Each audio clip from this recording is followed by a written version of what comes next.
Young and Restless is gearing up for some epic family clashes, not to mention the one coming in court, and the relationship drama with Kyle, Summer, and Audra. Good solid soap. True colors.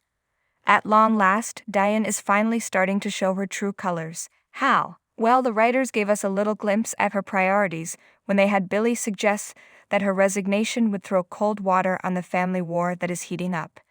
Diane refused, saying she didn't want Ashley to win, but the bottom line is that her desire to be in a power position at Jabot trumps her concern for Jack. True colors part I. With Tucker having maneuvered himself into a position as Phyllis' savior, he was able to secure her promise to distract Diane by goading her again. I'm not at all convinced that she'll do what he's asking.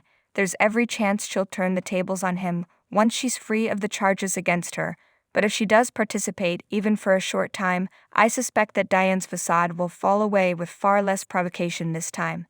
It's bound to happen. Why? The fastest route to Phyllis being redeemed is for it to be proven that she was right about Diane all along. Revisiting an old rivalry. I'm gonna bet we'll be treated to some flashbacks to their former rivalry as Christine and Phyllis square off anew. Christine will have the upper hand initially, but it's a foregone conclusion that Vale Bloom's Heather will have her way with the DA in court. When she told Phyllis, "I'm good," I almost got a chill. That said, I was looking forward to seeing Michael eat Christine for breakfast. But if he had to miss out, at least it was for a hilarious cause. Gloria managing to get herself into a legal entanglement in Singapore of all places. Here's hoping he brings her back to Geno City. Oh snap. I'm loving the build-up to Summer finding out that Kyle is not only getting into bed with Audra figuratively by joining her at Newman Media, but also literally upstairs at the athletic club. As we saw in the preview, she's going to go Mets. What happens after that should be some fun fallout. Please, let it be fun fallout. A moving experience. As a lifelong viewer, I'm not keen on the last chancellor on canvas handing Catherine's estate over to a Newman, especially one who did him wrong. But here we are. Yes, Devin is Catherine's grandson, and I suspect that he and Abby will do a lot of gazing up at her portrait reverently in an attempt to smooth ruffled feathers, but it's still not sitting right. Meanwhile, at the penthouse, Lily is spending quality time with Neil's jazz albums, and Daniel. But my favorite part of all this moving business was Lily's forthright remarks to Nate about Victoria when he came calling with a bottle of wine. Love to see this side of her. Business wars. The best reason to watch the Simply Ashley contingent try to take down Jabot is that we get to see Tucker in action and find out what he's really up to. I've noticed a subtle shift in McCall since he convinced Ashley to do the startup. He's more serious, intense, and edgier. This is part of his plan coming together. He's been playing a long game. The last piece?